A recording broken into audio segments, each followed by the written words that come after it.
बंदो गुरुपद कंज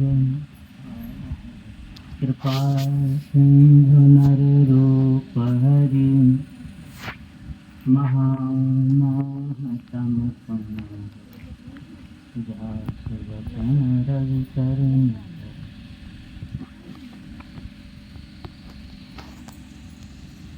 पूज्य महात्मा गण, आदरणीय सत्संग प्रेमी सज्जन वृंद तथा आदरणीय माताओं एवं बहनों, सबों को प्रणाम।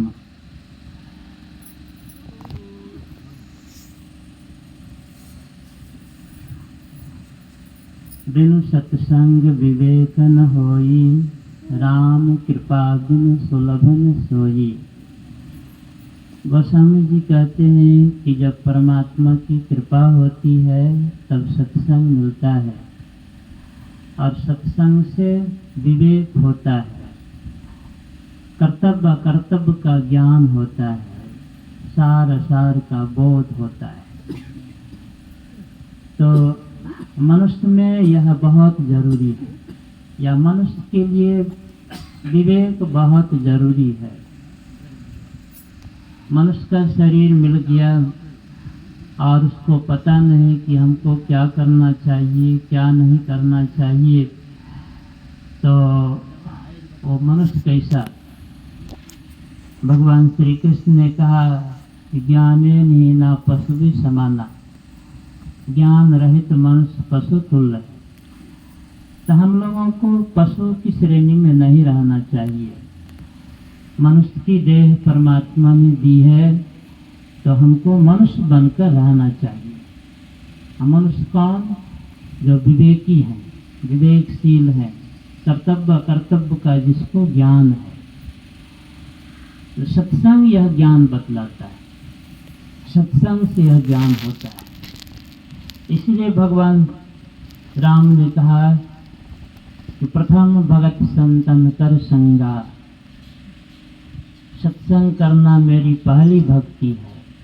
यानी जो लोग सत्संग करते हैं तो समझिए कि परमात्मा की भक्ति करते हैं, और यहीं से भक्ति का आरंभ भी है। बिनु सत्संग भक्ति नहीं होई, चेतव द्रवय चेतव मिले द्रवय जब सोई।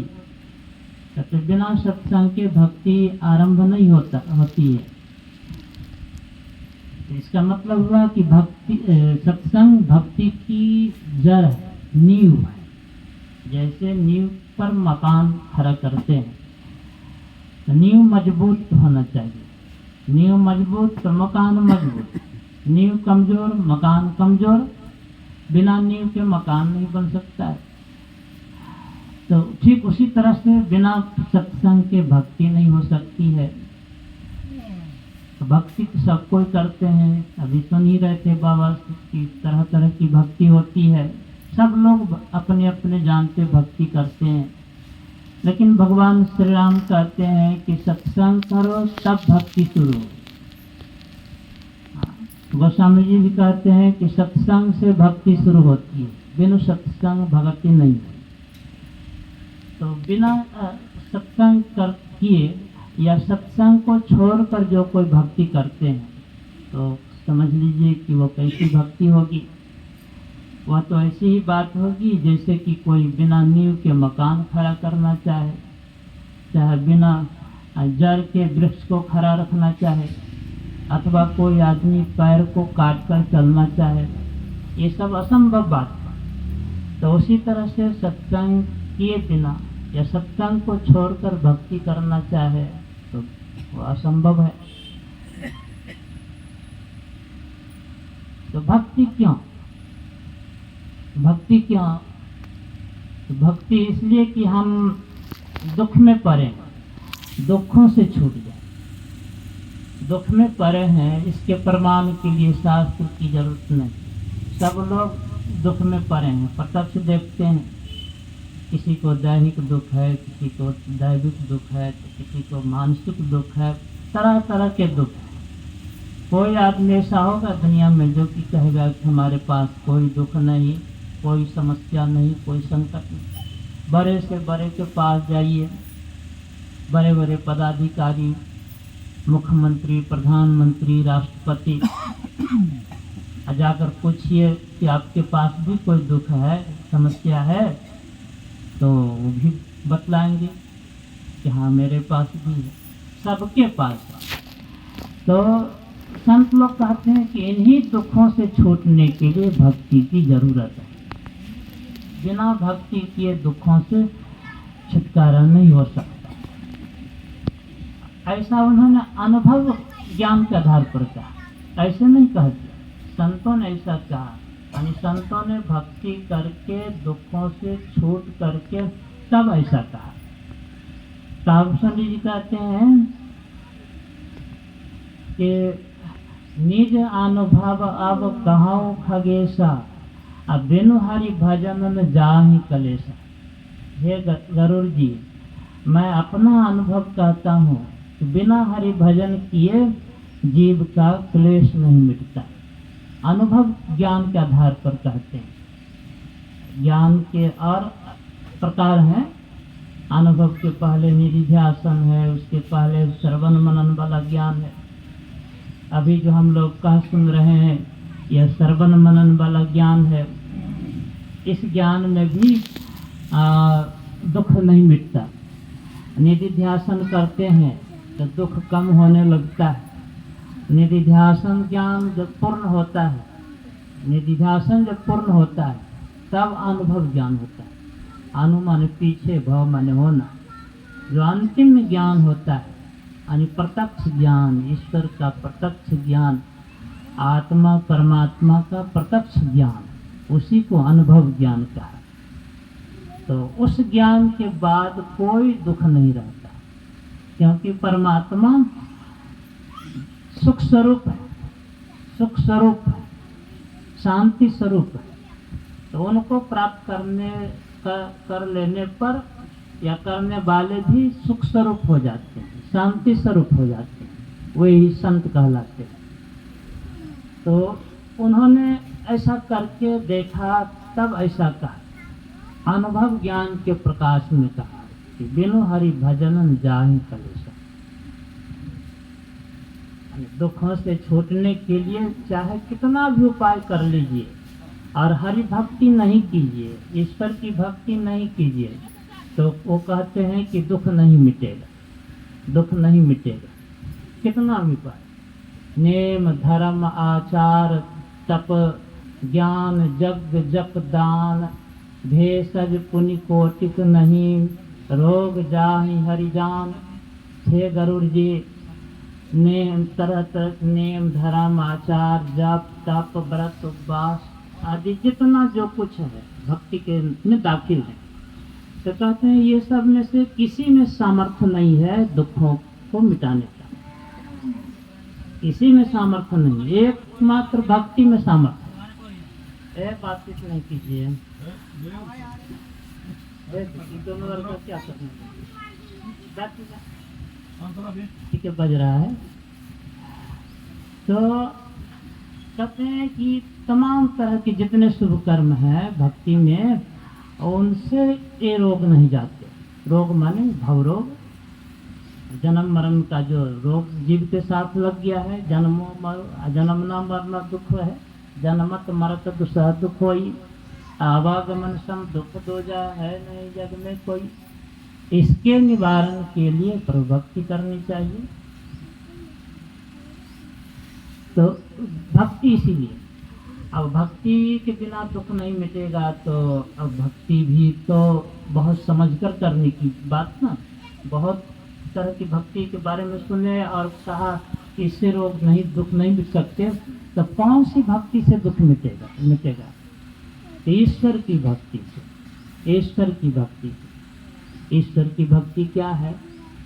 तो वही रामायण से सुन रहे थे, नवधा भक्ति, जो खुद भगवान राम ने, जिनको ईश्वर का अवतार मानते हैं, उन्होंने कहा कि यही ईश्वर की भक्ति है कि सबसे पहले सत्संग करो, सत्संग में जो वचन होता है उसको ध्यान से सुनो, गुरु की सेवा करो, स्तुति विनती का पाठ करो, गुणगान करो, कीर्तन करो, जप करो, ध्यान करो, फिर दृष्टि योग, बिंदु ध्यान करो, शब्द ध्यान करो, यही मेरी भक्ति है।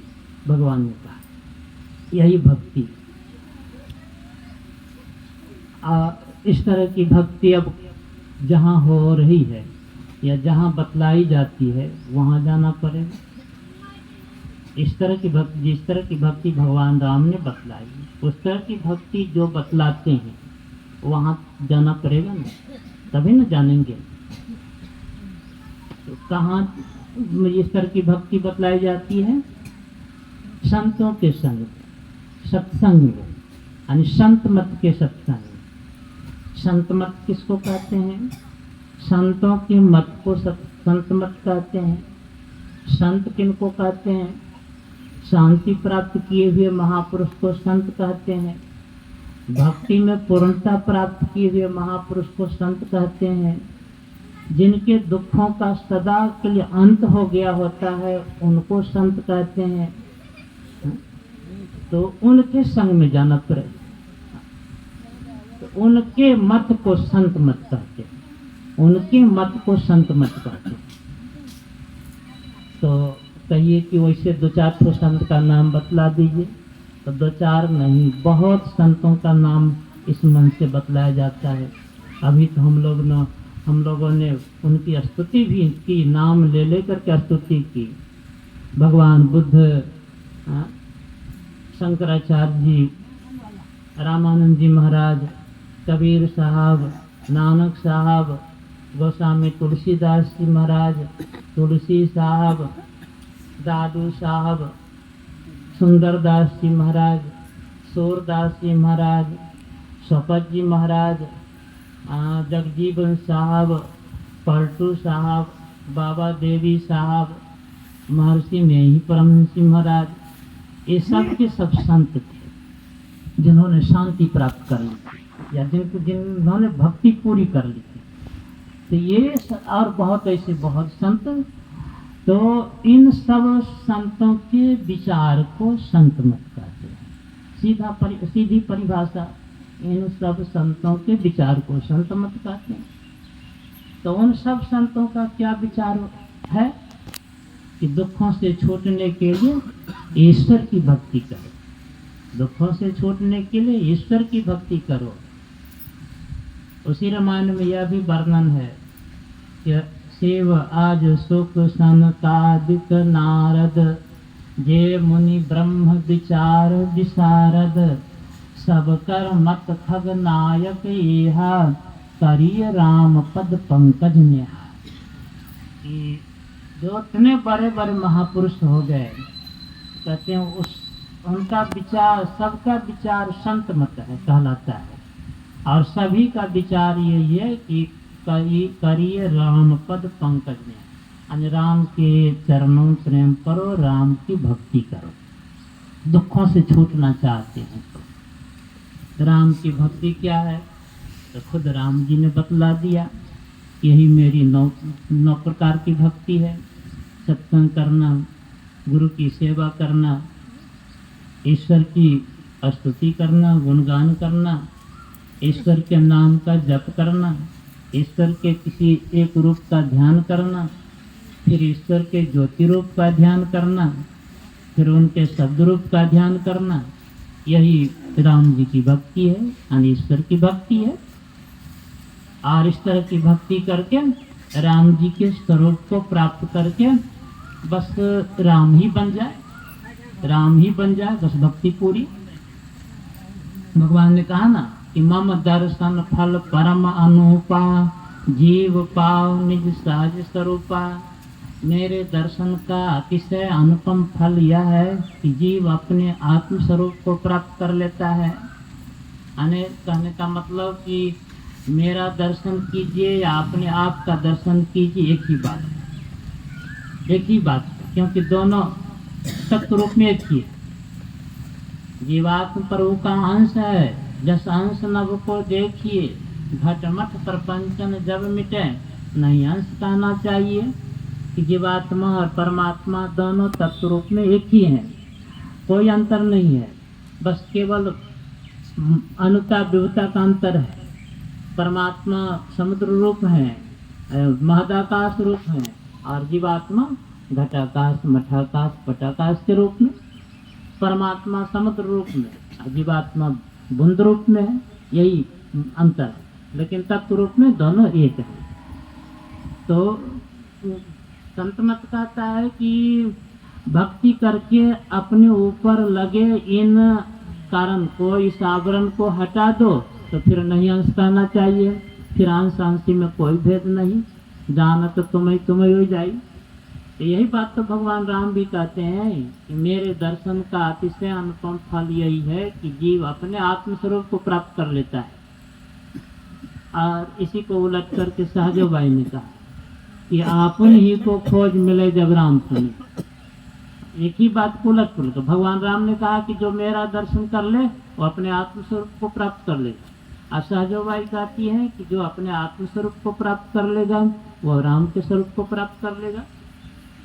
मैंने दोनों तत्व रूप में है, या अपने को प्राप्त कीजिए या कि राम को, परमात्मा को प्राप्त कीजिए, एक ही बात है। तो अपने को प्राप्त करने किधर चलकर प्राप्त करेंगे, किधर चलकर? तो सब लोग जानते हैं कि हम शरीर के अंदर, बाहर में नहीं। इस बात को सब लोग, पढ़े अनपढ़े, सत्संगी अनसत्संगी, सब कोई जानते हैं कि सब हम शरीर के अंदर हैं। शरीर के अंदर से ही बोल रहे हैं, सुन रहे हैं, देख रहे हैं, सब काम कर रहे हैं, है ना। तो हम शरीर के अंदर हैं, यानी जीव शरीर के अंदर है। और परमात्मा राम, राम मतलब जो सब में रमन कर, जो मतलब सब में व्यापक, सब में व्यापक, सबके न्यारा, सब घट एक ही राम हो राम। गुरु महाराज, जो सब में व्यापक होकर सबसे परे भी है वही राम है, परमात्मा ईश्वर है। तो सब में व्यापक होने के नाते हम में भी है, और हम तो खुद शरीर के अंदर ही है। तो अब दोनों हम तो इसी शरीर के अंदर है। तो अब हमको क्या चाहिए? तो सब संत लोग कहते हैं कि उस राम को प्राप्त कर लो, सब दुखों से छूट जाओगे। तब राम को प्राप्त करने के लिए हमको अब अपने अंदर ही उनको खोजना पड़ेगा, क्योंकि सर्वव्यापक होने के नाते बाहर भी है, हमारे अंदर भी है। तो हम अपने अंदर क्यों न खोज करें? गुरु महाराज ने कहा कि जो वस्तु बाहर भी हो और अपने घर में भी हो तो अपने घर में लेना आसान होगा, न कि बाहर में। तो जो परमात्मा बाहर भी है और हमारे अंदर भी है, तो अपने अंदर में खोजना आसान होगा, न कि बाहर में। तो सभी संतों ने कहा कि अपने अंदर में खोज।